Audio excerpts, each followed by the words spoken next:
2023માં મોદી સરકારે one nation one election માટે એક કમિટી બનાવી હતી અને તેના અધ્યક્ષ હતા રામનાથ કોવિંદ. અને એટલા માટે આ કમિટીને કોવિદ કમિટી પણ કહેવામાં આવતી હતી. નવાઈની વાત તો એ છે કે આ દેશના ઇલેક્ટોરલ માળખામાં આટલો મોટો ફેરફાર કરવા જઈ રહેલી સરકારે આ કમિટીમાં એક પણ પ્રાદેશિક પાર્ટીના નેતા, વિરોધ પક્ષના નેતા, કોઈ નિવૃત્ત જસ્ટિસ કે ઇલેક્શન કમિશનના કોઈ સભ્યનો સમાવેશ કર્યો ન હતો. માર્ચ 2024માં આ કમિટીનો રિપોર્ટ સરકાર સમક્ષ સબમિટ કરવામાં આવ્યો અને સરકારે તેને સ્વીકારી પણ લીધો.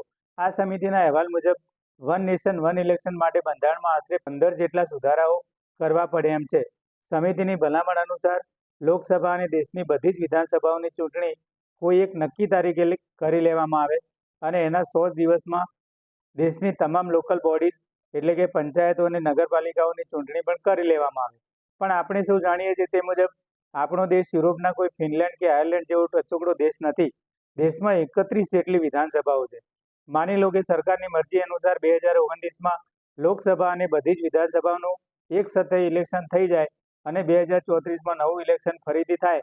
પણ માની લો કે આ દરમિયાન લોકસભા કે કોઈ વિધાનસભાનું વિસર્જન થઈ જાય તો લોકસભા અથવા કોઈ રાજ્યની વિધાનસભા 2034ની મુદત પહેલા 2032માં જ ભંગ થઈ જાય તો શું કરવું?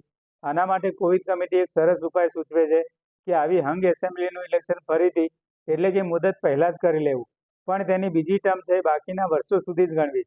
એટલે કે 2032માં ચૂંટાયેલી વિધાનસભાને 2 વર્ષ બાદ બધાની સાથે 2034માં ફરીથી સામૂહિક ચૂંટણીઓમાં સામેલ કરી લેવી અને આને નામ આપી દેવું વન નેશન વન ઇલેક્શન.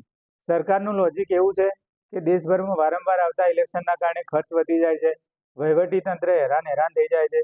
શું આટલા જ કારણસર સમગ્ર દેશમાં અમેરિકાના પ્રેસિડેન્શિયલ ઇલેક્શન જેવી પ્રથા લાવી દેવાની? આપણા દેશની ફેડરલ ચૂંટણી વ્યવસ્થાને યુનિટરીમાં ફેરવી દેવાની? લોકસભાની સાથે સાથે રાજ્યની ચૂંટણીઓ કરવાથી પ્રાદેશિક અને સ્થાનિક મુદ્દાઓ ગૌણ બની જશે. કોઈ પ્રભાવશાળી રાષ્ટ્રીય નેતાના પ્રભાવ હેઠળ સ્થાનિક સમસ્યાઓ ઝઘડાઈ જશે અને લોકો રાષ્ટ્રીય મુદ્દાઓના આધારે જ મતદાન કરશે. બધા ઇલેક્શન સાથે કરવાથી રાજકીય સ્થિરતા આવશે એવા બહાના હેઠળ 5 વર્ષ પૂરતી ચૂંટાયેલી સરકાર વચ્ચેથી ભંગ કરવામાં આવશે ત્યારે લોકોના વિશ્વાસનો ભંગ નહીં થાય? દેશમાં દર વર્ષે 4, 5, 7 વિધાનસભાઓની ચૂંટણી થાય તો ચૂંટણી પંચને માથે એકસાથે આટલો મોટો બોજ પણ ના આવે. આપણા ચૂંટણી પંચની ઓકાત કોઈ મોટા રાજ્યની ચૂંટણી એક તબક્કામાં કરી શકવા જેટલી પણ નથી. અનેક રાજ્યોની ચૂંટણીઓ જુદા જુદા તબક્કાઓમાં થતી આપણે જોતા આવ્યા છીએ. લોકલ એટલે કે પંચાયત અને પાલિકાઓમાં તો લગભગ 30 લાખ જેટલા પ્રતિનિધિઓ ચૂંટવાના થાય છે. ખુદ ચૂંટણી કમિશનના કહેવા અનુસાર આ રીતે ઇલેક્શન કરવા માટે 40 લાખ જેટલા નવા ઈવીએમની જરૂર પડશે. વળી એક સાથે આખા દેશની ચૂંટણી પતાવી દેવામાં આવે તો પછી ચૂંટણી પંચને બાકીના 5 વર્ષ કરવાનું છે શું?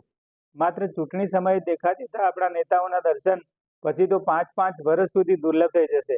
આટલા વિશાળ દેશના કોઈને કોઈ ખૂણે ચૂંટણી ચાલતી હશે તો લોકશાહી થોડીક જીવંત દેખાશે. શું કેન્દ્ર સરકાર મંદિર, મસ્જિદ, મુઘલ, હિન્દુ, મુસ્લિમ, સૈન્ય ઓપરેશન, ભારત પાકિસ્તાન વગેરે જેવા ઉગ્ર મુદ્દાઓ ચલાવીને જુદા જુદા રાજ્યોના સ્થાનિક મુદ્દાઓ ભૂલાવી દેવા માંગે છે અને એ રીતે વિધાનસભાઓ જીતવા માંગતી હશે? આટલા મોટા દેશમાં રહેલી મોટી મોટી સમસ્યાઓ પર ધ્યાન આપવાના બદલે સરકાર વન નેશન વન ઇલેક્શન પાછળ કેમ પડી ગઈ છે એ સવાલ દરેકને થવો જોઈએ.